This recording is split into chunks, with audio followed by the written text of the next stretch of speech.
question was, if you are here and have an old conviction, can it affect you for citizenship?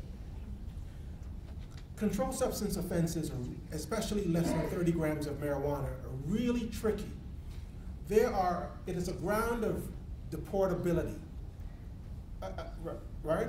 And inadmissibility, okay? If it's less than 30 grams, you're not deportable for it. So if you have somebody who is caught and convicted of possession of personal use marijuana of less than 30 grams, and they're a lawful permanent resident, they're safe.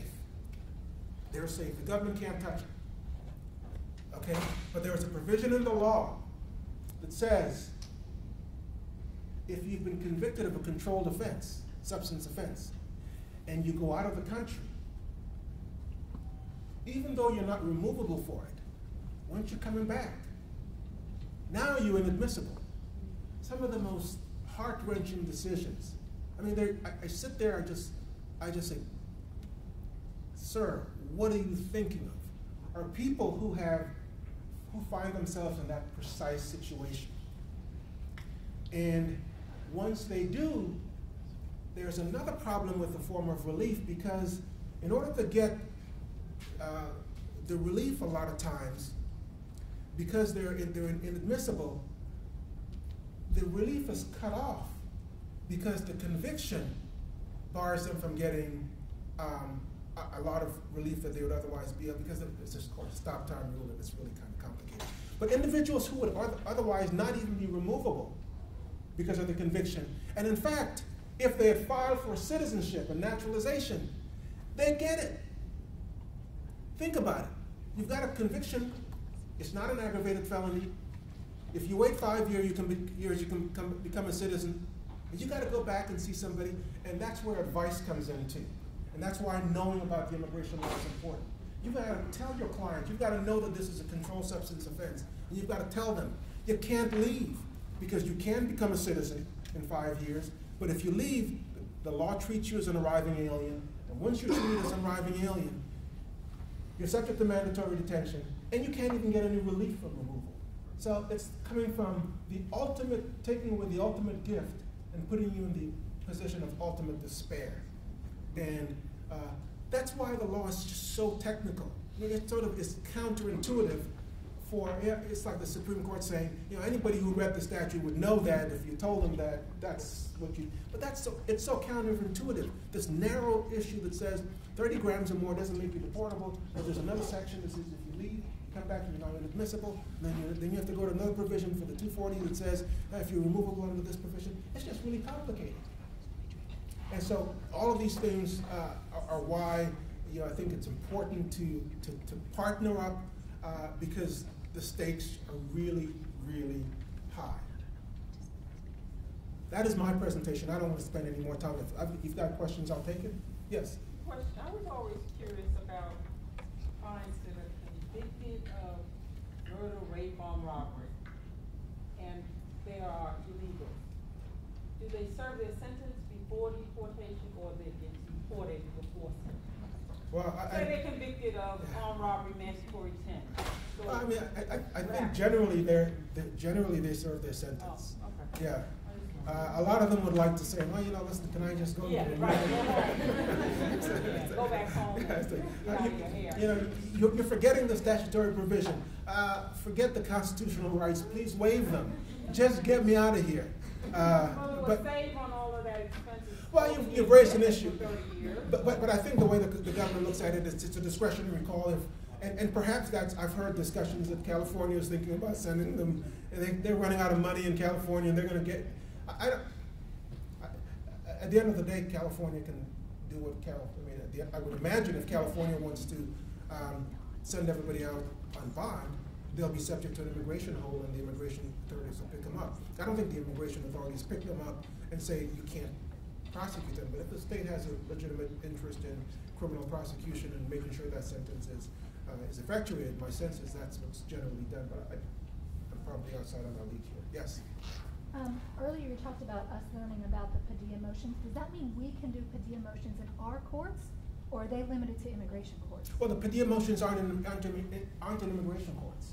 They're all in your state courts. That's the thing, you know, and that's what I'm saying. Just because you can't come to me and says, you know, Your Honor, this is here it is. Here, it's not going to matter. We take the conviction as it is. You've got to make the mount of collateral attack on the state court conviction. We just take it that way. If you think you've got a Padilla motion, you've got to perfect it. You've got to get the relief, and then you come back to court. But it's a conviction until it's been vacated. You know, you've got to do that. And be careful too when you draft. You got to make sure you've got a good Padilla motion. I've seen people go through all of the offenses and they say, Your Honor, my client's been serving in the Army for 20 years. He's been here for 40 years. This conviction is going to make him removable. Please vacate the conviction. You do that, he's not going to get out because it's not a vacated conviction because it's just for immigration purposes. If you've got a Padilla argument, you've got to raise the Padilla argument, and that's got to be why the case was overturned. You can't say, you know, the immigration laws are too harsh. You know, I've seen I had one case where the respondent said, and I have no argument, this guy's been here for 40 years, please reverse it for on constitutional grounds. So, you know, you've got this issue, there's no allegation of constitutional violation, there is no evidence of violation, but he must have known either the prosecutor or the state court judge, and it's vacated for constitutional grounds, whereas none was alleged, and so those, you know, become really challenging issues too, because the law is clear. If you vacate a conviction for immigration purposes, it still stands as a conviction, regardless of what the state court says. It's kind of like if you're married and it's a fraudulent marriage, you're not married for immigration purposes. So that's just the way it is. All right. Any other questions? Okay. All right. If there's nothing else, I'm done. Thank you very much.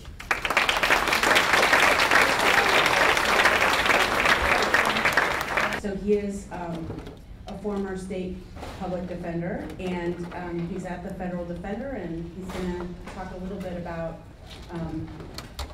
his perspective because he's getting these cases on the back. So, thank you.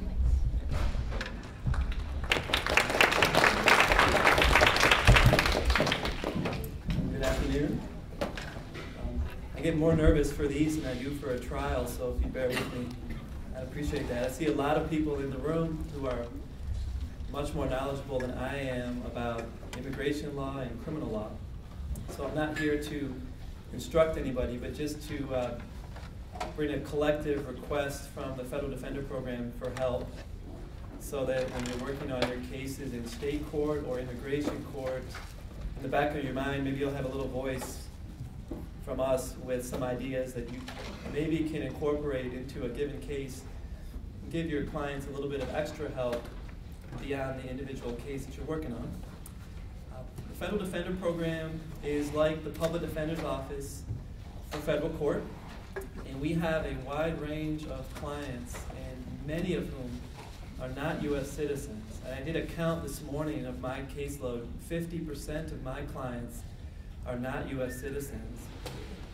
These kind of issues come up in many of my cases. And we often have issues that began long ago in state court or in immigration court, and they have a great impact on our cases, on the client's cases in federal court. We see people in federal court charged with illegal reentry, which is one of the crimes du jour in the U.S. Attorney's Office. They are ratcheting up their prosecution of folks who are back in the country after previous deportations. And the most important factor in what happens to those people is their prior criminal history. With the wrong criminal history in federal court, you can go to prison for 8, 9, 10 years simply for returning to the country without permission and nothing more. And there's no parole in federal court. So that sentence is extraordinarily harsh. We also have other immigration issues in different kinds of prosecutions.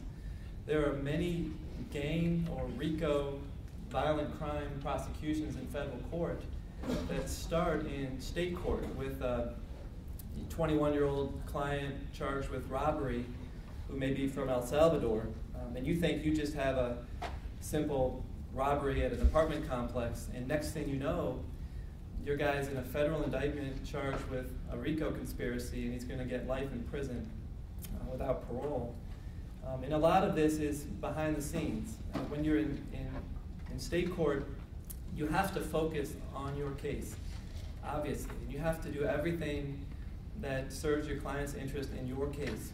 And so when I'm offering you suggestions today, you have to take it with a grain of salt and remember, of course, that if you have a conflict between giving him good advice in your case versus protecting some future hypothetical case in federal court, you have to do what's best for the moment in your state case.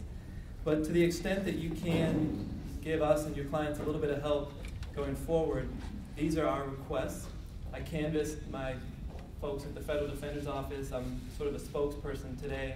I'm not an oracle or an all-knowing expert on these issues.